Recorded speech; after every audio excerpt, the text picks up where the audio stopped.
আসসালামু আলাইকুম। কথায় বলে পাপ বাপকেও ছাড়ে না।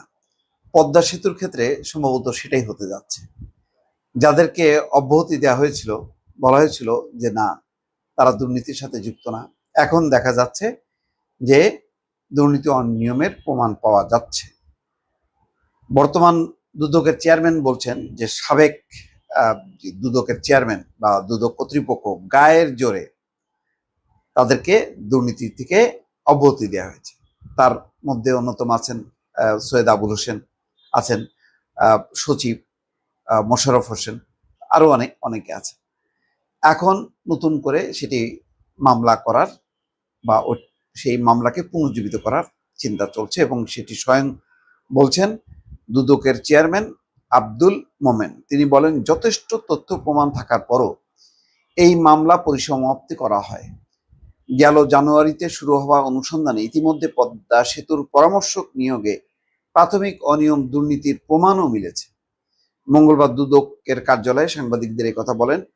এ সময় তিনি বলেন, গায়ের জোরেই পদ্মা সেতু দুর্নীতি মামলায় আসামিদের অব্যাহতি দিয়েছিলেন তৎকালীন দুর্নীতি দমন কমিশনের কর্তৃপক্ষ।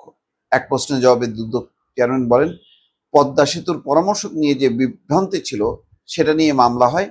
মামলার উপাদানগুলো সঠিক থাকা সত্ত্বেও শেষ পর্যন্ত আদালতে এফআর ফাইনাল রিপোর্ট ট্রু বা নিষ্পত্তি প্রতিবেদন দাখিল করা হয়। গত ডিসেম্বরে দায়িত্ব নেওয়ার পর মামলাটি আবার চালু করা হয় জানিয়ে তিনি বলেন, দায়িত্ব নেওয়ার পর আমরা এটি পুনরায় বিবেচনা করি এবং আমাদের মনে হয়েছে অনেকটা গায়ের জোরে অভিযুক্তদের মামলা থেকে দায়ী মুক্তি দেওয়া হয়েছে। এই মামলাটি পুনর্জীবিত করা প্রয়োজন, এই জন্য আমরা নতুন করে তদন্ত শুরু করেছি। পদ্মা সেতুর অনিয়ম প্রসঙ্গে দুদক চেয়ারম্যান বলেন, সরকারি বিধিবিধান মেনে পিপিএ পিপিআর পুরোপুরি অনুসরণ করেই কাজ করতে হয়। পিপিএ পিপিআর অনুসরণ করে যে কাজ করার কথা, তাতে আমরা যে মূল্যায়ন কমিটি গঠন করি সেই কমিটি উদ্দেশ্যমূলকভাবে একাধিকবার পরিবর্তন করা হয়েছে। অসৎ উদ্দেশ্য বা অপরাধ প্রবণতার কারণে এটি করা হয়েছে। তিনি আরো বলেন, বড় প্রকল্প করতে গেলে একই জিনিস অনেকবার ব্যবহার করার সুযোগ থাকে।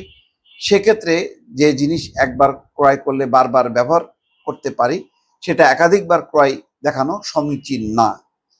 এরকম কয়েকটি ঘটনা ঘটেছে। আমরা যখন যৌথ মূল্যায়ন করি, কনসালটেন্টের তাদের যেসব সিবি মূল্যায়ন করার কথা ছিল সেগুলো সেভাবে করিনি। এখানে অনিয়ম পরিলক্ষিত হয়েছে। 2012 সালে বিশ্ব ব্যাংক পদ্মা সেতু প্রকল্পে দুর্নীতির আশঙ্কায় অর্থায়ন স্থগিত করে।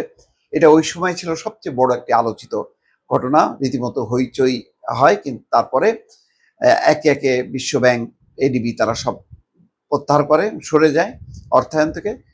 তখন তৎকালীন প্রধানমন্ত্রী শেখ হাসিনা সিদ্ধান্ত নেয় নিজস্ব অর্থায়নে করা হবে এবং নিজস্ব অর্থায়নের নামে তখনই শত শত কোটি টাকা লোপাটের একটি বেশ ধান্দাও তৈরি হয় এবং বহু টাকা যে তখনই লোপাটের একটা সুযোগ হয়, কারণ তখন আর জবাবদিহিতার কোনো বিষয় ছিল না। এর পরিপ্রেক্ষিতে আন্তর্জাতিক মহলের চাপের মুখে সে একই বছর 17ই ডিসেম্বর বনানী থানায় মামলা দায়ের করেন দুদকের তৎকালীন উপপরিচালক আব্দুল্লাহ আল জাহিদ। মামলায় মোট 7 জনকে আসামি করা হয়। সেখানে ছিলেন তৎকালীন সচিব মোশাররফ হোসেন ভূঁইয়া, সাবেক তত্ত্বাবধায়ক প্রকৌশলী কাজী মোহাম্মদ ফেরদৌস, সাবেক সড়ক ও জনপথ বিভাগের নির্বাহী প্রকৌশলী মোহাম্মদ রিয়াজ আহমেদ জাবের, এপিসির উপব্যবস্থাপক গোলাম মোস্তফা, কানাডীয় প্রকৌশলী প্রতিষ্ঠান এসএনসি লাভালিনের ভাইস প্রেসিডেন্ট কেভিন ওয়ালেস, আন্তর্জাতিক প্রকল্প বিভাগের সাবেক ভাইস প্রেসিডেন্ট রমেশ সাহা এবং সাবেক পরিচালক মোহাম্মদ ইসমাইল। মামলার তৎকালীন আসামি ছিলেন তৎকালীন সেতু বিভাগের সচিব মোহাম্মদ মোশাররফ হোসেন ভূঁইয়া। তাকে গ্রেপ্তার করে সাময়িকভাবে চাকরিতে বরখাস্ত করা হয়, তবে পরে তিনি জামিনে মুক্তি পেয়ে পুনরায় চাকরিতে ফিরে আসেন। সেটা বিশাল এক ইতিহাস। সেই তার সম্পৃক্ততা আছে কিনা বা এই দুর্নীতির আর কারা কারা যুক্ত ছিলেন, যদি আবার নতুন করে সঠিকভাবে তদন্ত করা হয়, অনেক নাম বের হয়ে আসবে। দর্শক ভালো থাকবেন। আল্লাহ হাফিজ।